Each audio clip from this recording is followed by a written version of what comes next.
नमस्कार, मैं विकास कुमार। थाईलैंड का राजधानी बैंकॉक और म्यांमार में जो कल दिन के ठीक 11 बज रहे थे, जो एक शक्तिशाली भूकंप आई, ये दोनों देशों के इतिहास में पिछले 200 साल के दौरान 200 साल में पहली बार ऐसा भूकंप, इतना शक्तिशाली भूकंप आया है जो कि इतिहास में एक अपना पहचान बना दिया। उन्होंने इतिहास लिख दिया। थाईलैंड की राजधानी बैंकॉक से और म्यांमार से कई ऐसे वीडियो फुटेज को लेकर के आए हैं जिसे कि आप देखेंगे तो आप सन्न रह जाएंगे, क्योंकि थाईलैंड और म्यांमार के इतिहास में 200 सालों के इतिहास में पहली बार ऐसा हुआ है कि इतना शक्तिशाली भूकंप आया है।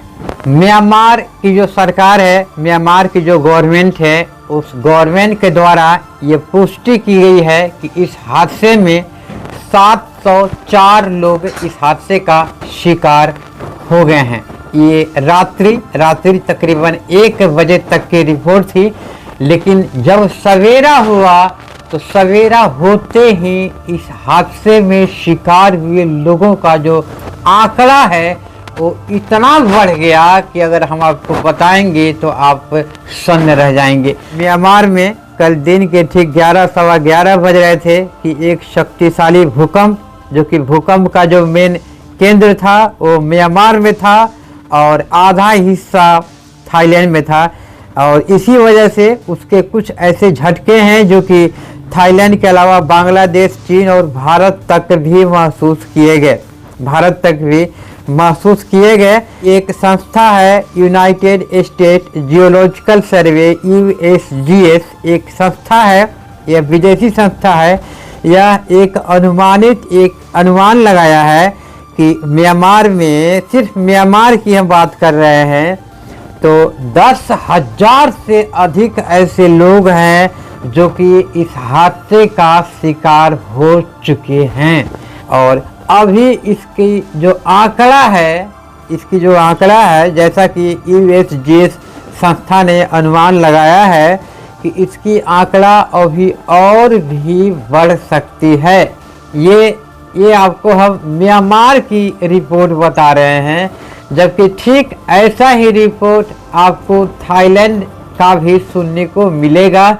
लेकिन फिलहाल थाईलैंड से जो जानकारी आ रही है कि थाईलैंड में इतना लोग इसके चपेट में नहीं आए हैं, लेकिन जैसे जैसे समय बीतते जा रहा है वैसे वैसे हादसे में शिकार हुए लोगों की जो आंकड़ा है वो लगातार आंकड़े में इजाफा होते जा रहा है, लगातार आंकड़े बढ़ते जा रही है। आपको हम कई तरह के वीडियो क्लिप दिखा रहे हैं। एक वीडियो क्लिप दिखाया जिसमें मेट्रो रेलवे स्टेशन का वीडियो क्लिप देखे। अभी इतना ही नहीं, इस वीडियो में और भी कुछ वीडियो क्लिप्स हम लिए हैं जो कि आपको हम दिखाने जा रहे हैं कि एक कितना शक्तिशाली भूकंप है, जो कि 200, ऐसे मानिए तो थाईलैंड जो है, म्यांमार तो थोड़ा सा नीचे, उसकी कैटेगरी थोड़ी नीचे आती है, लेकिन थाईलैंड एक ऐसा देश है जो कि टायर 1 का अपना क्षमता रखता है। टायर 1 की तुलना में उस कंट्री का गिनती आती है। वहाँ पर डिजास्टर से आपदा से निपटने के लिए कई तरह के तकनीकी उपकरण का इस्तेमाल किया जाता है, क्योंकि वहाँ पर ऐसे कई तरह के इस तरह के हादसे होने के हमेशा संकेत मिलते रहते हैं।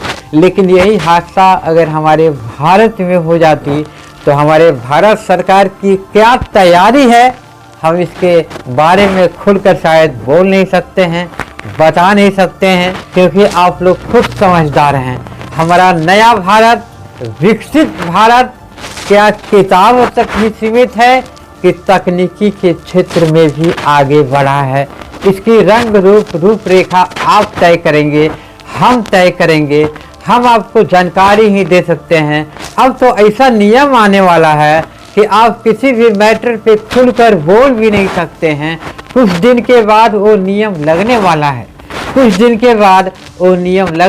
है, लेकिन फिलहाल म्यांमार और थाईलैंड की राजधानी बैंकॉक का जो मेन मेरिएटर पॉइंट था, जहाँ पे कि 200 साल के इतिहास में पहली मर्तबे ऐसा हुआ है कि इतना शक्तिशाली भूकंप आई है।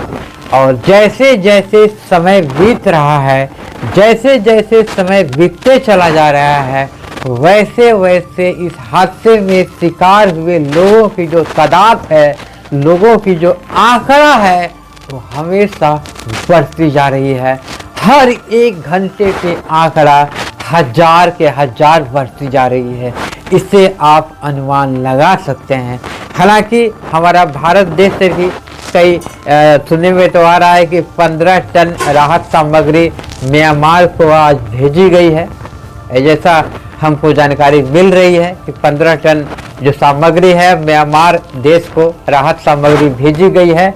लेकिन इसके लिए अगर ऐसा आपदा हमारे भारत के साथ हो जाए, हमारे देश के साथ हो जाए, हमारे लोकेशन एरिया के साथ हो जाए, तो हमारे देश के पास निपटने के लिए कौन कौन से उपकरण हैं, कैसी तैयारी है, इसका अंदाज़ा आप खुद लगा लीजिए।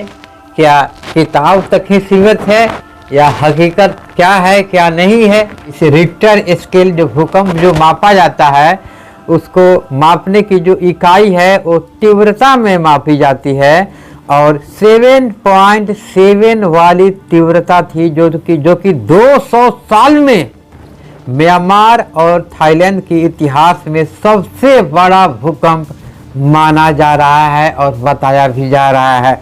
और इसी वजह से इस भारी तबाही के चलते म्यांमार के कई ऐसे राज्य हैं, और कहें तो पूरे थाईलैंड इतना खूबसूरत जगह है जो कि आज की डेट में पूरे थाईलैंड में इमरजेंसी घोषित कर दी गई है इस भूकंप, इस डिजास्टर की वजह से। यूनाइटेड स्टेट्स जियोलॉजिकल एक संस्था है, वो संस्था एक सर्वे किया है। उसके मुताबिक वो संस्था बता रही है कि 7.7 तीव्रता वाली जो भूकंप आई है म्यांमार और थाईलैंड में, तो इस भूकंप के कम से कम 14 ऐसे झटके हैं जो कि महसूस किए गए, जिसमें कि 5 ऐसे झटके थे जो कि कम तीव्रता वाले थे।